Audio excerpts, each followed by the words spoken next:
Hello, today is June 19th, 2022. It is Father's Day. So while Dave is in the garage doing an oil change, I'm going to show you around the garden and all the things that have been done this week.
Here's the garden today.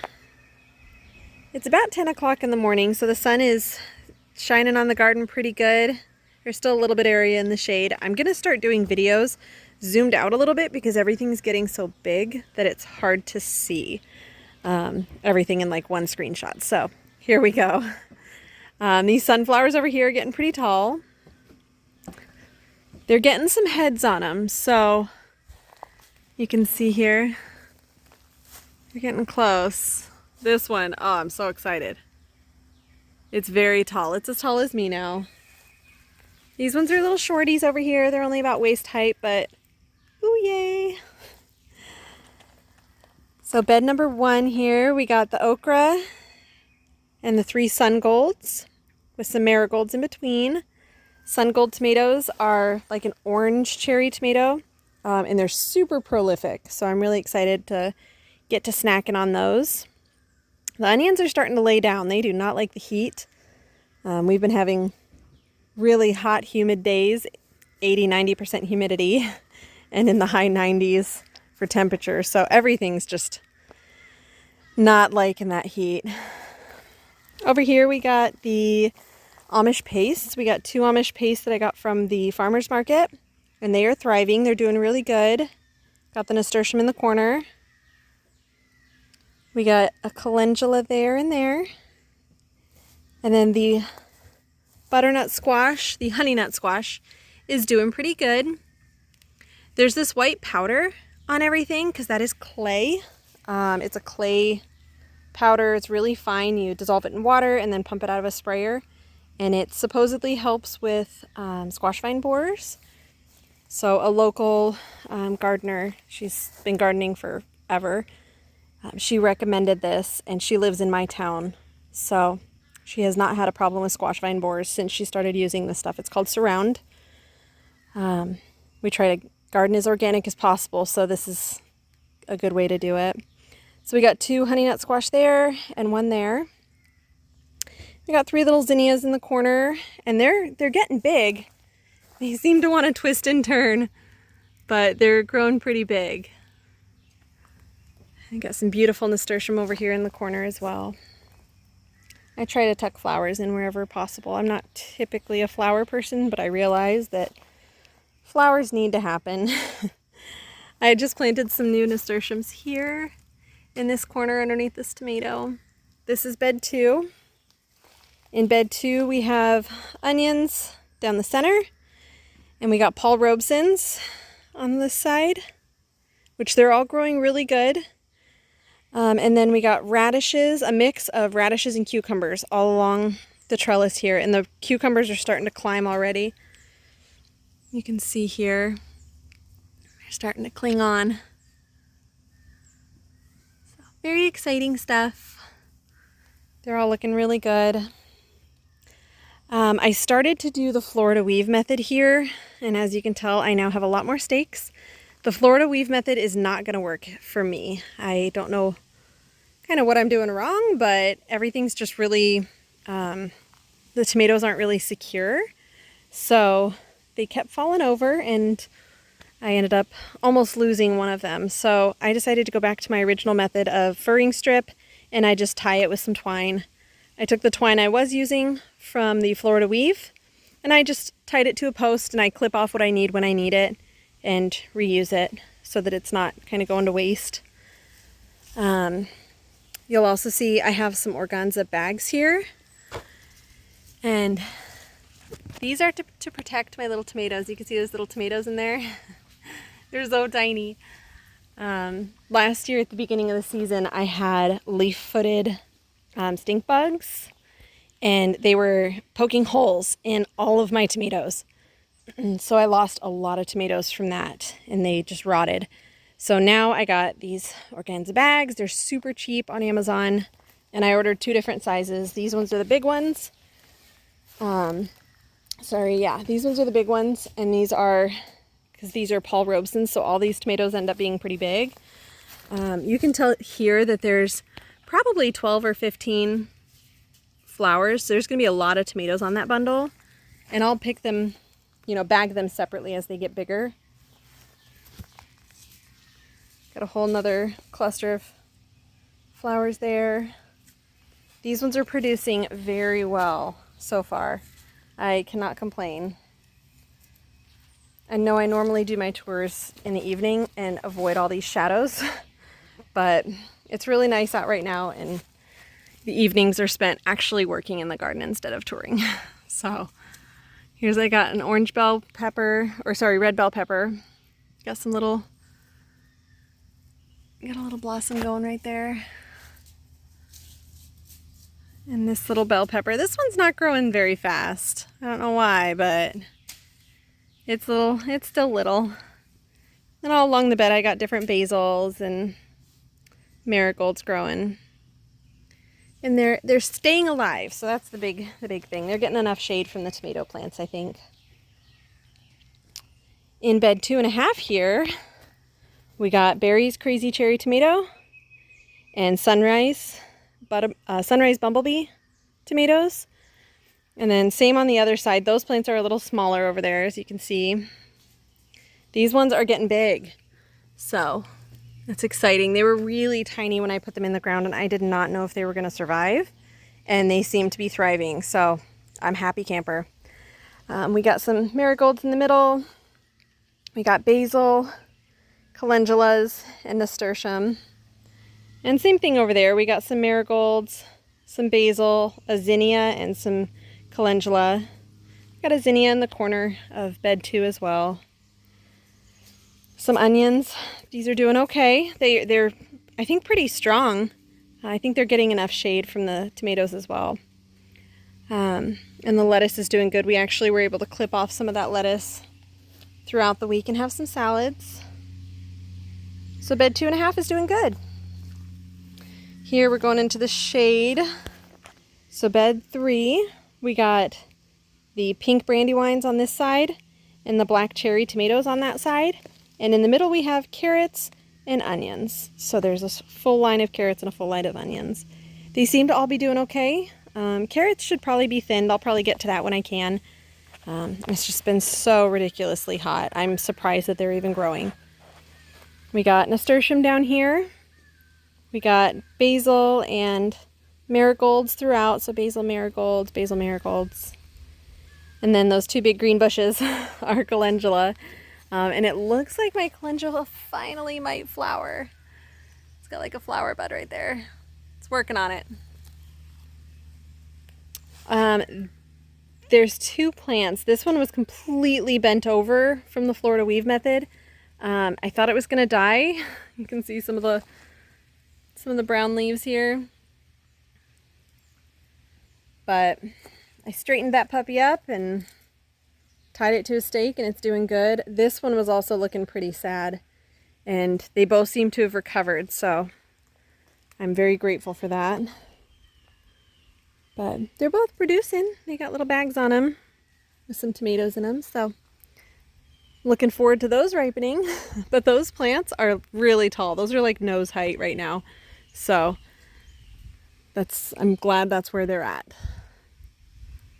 Okay. Sunflowers over here looking really good. These sunflowers are both as tall as me. These little ones are about knee height, but I planted them a lot later. They're still growing great though. In bed 4, I have, that's hard to see, I'm sorry. In bed 4, I have, everywhere there's a stake, there's a tomato plant.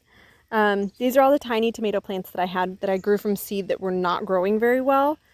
And now since I put them in the bed, they're growing great. Like this one's growing pretty good. I don't have to tie them up yet. They're not quite big enough, but I wanted to get those stakes in the ground to not disrupt their roots as much as possible once they get big. The marigolds are growing so good. There's marigolds in between each tomato on both sides. At the end, I have a sunflower in the bed. It's hard to see. So there's a sunflower, a zinnia, and another zinnia that just, they keep like bending and twisting. They're strange, but that's okay. Here I got my Jimmy Nardellos,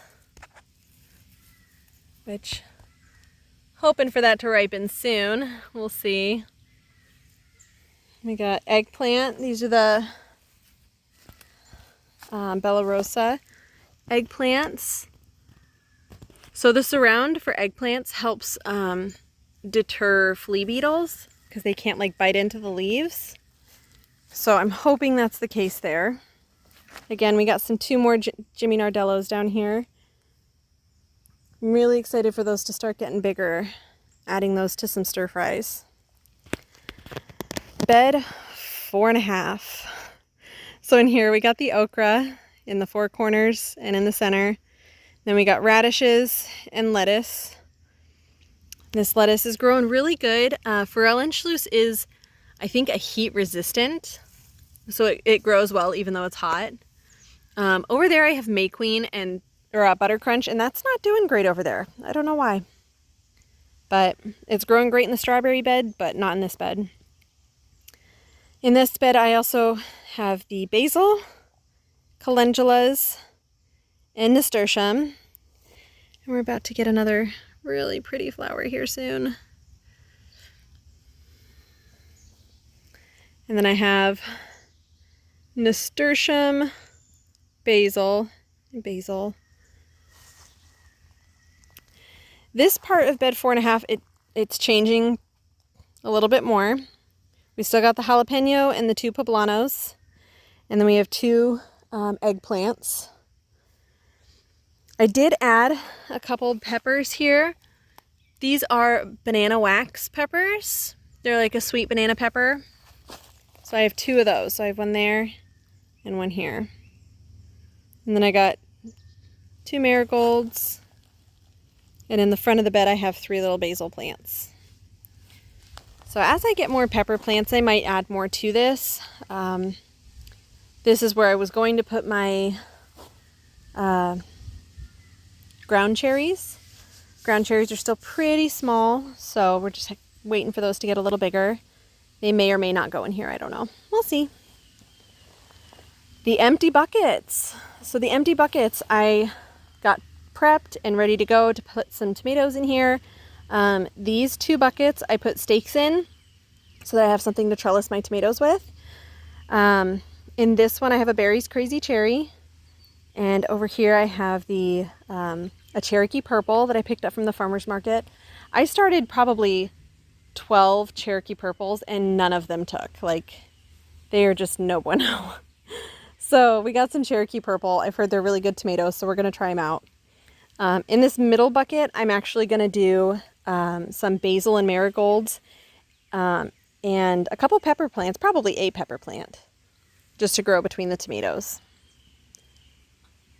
So looking forward to those growing here at the end, just some extra growing space. Panning over to the strawberry bed. There are so many strawberries. Holy cow. Like, so many. And the lettuce is doing okay. There's so many like little runners. Like, right there, runner. So I might need to rip out the lettuce from here and just let the runners do their thing. But the strawberries are taking over. They're doing wonderful. They look really good. The lettuce down here is looking good. We were able to harvest some of that and have salad this week.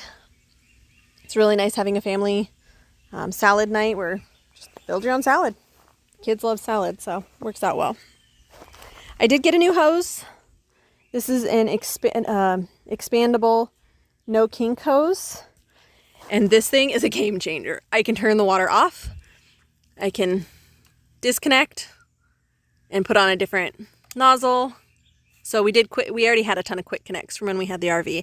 So now we just use these quick connects for everything.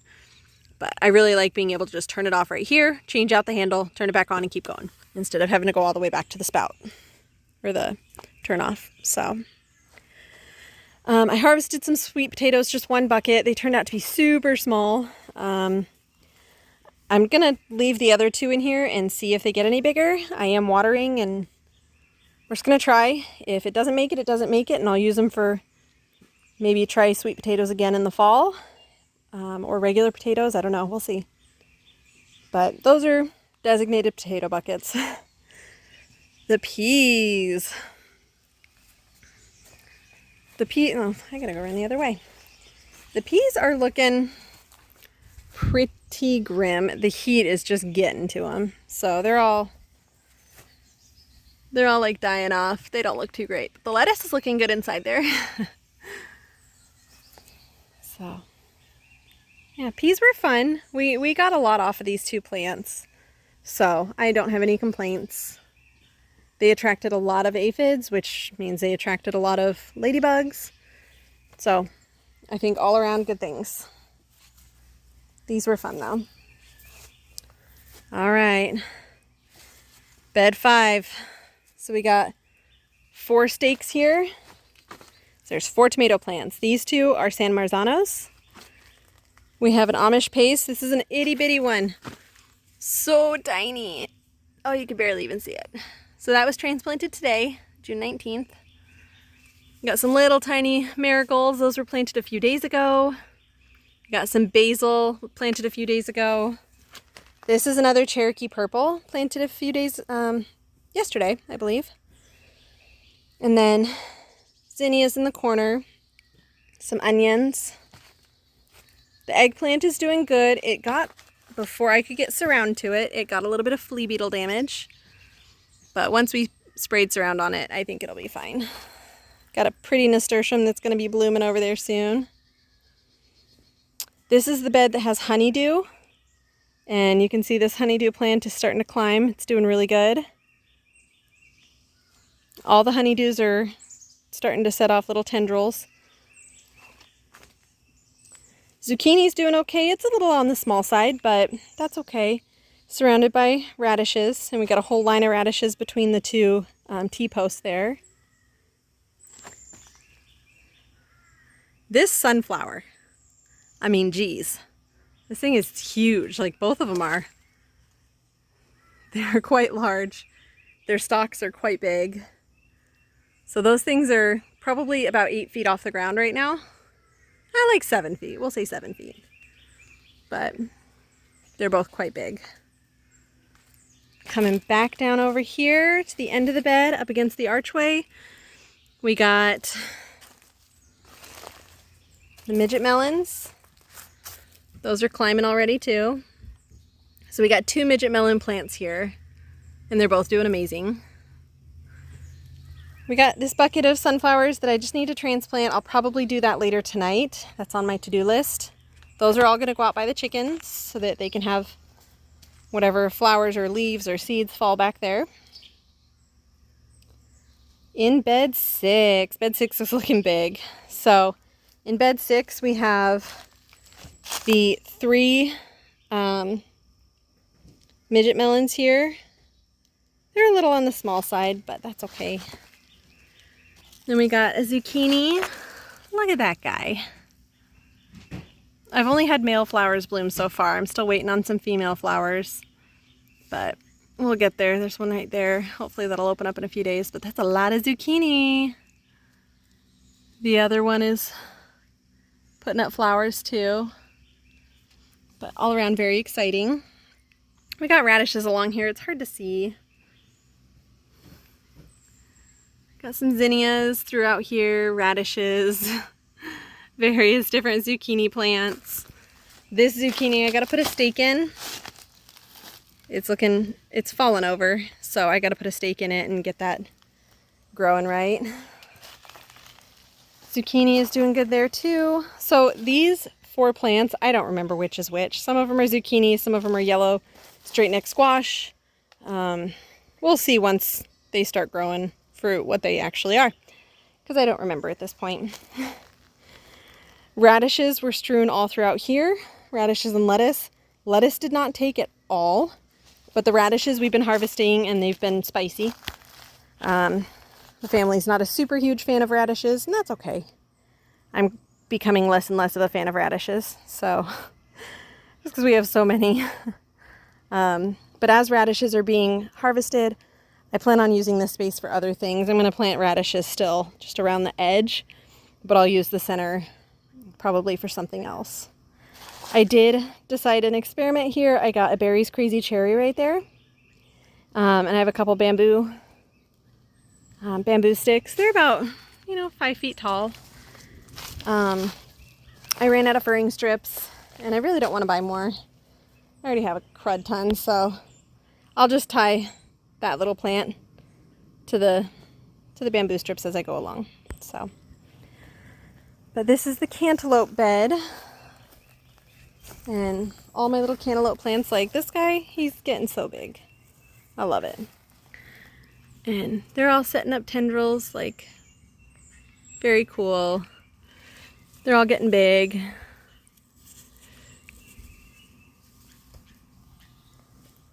Yeah. 4 or 5 different cantaloupe plants there. Everyone loves cantaloupe in my house, so that'll be nice. So this is the garden as of today. Sorry for the shadows, but everything's looking great. It's looking like a little jungle.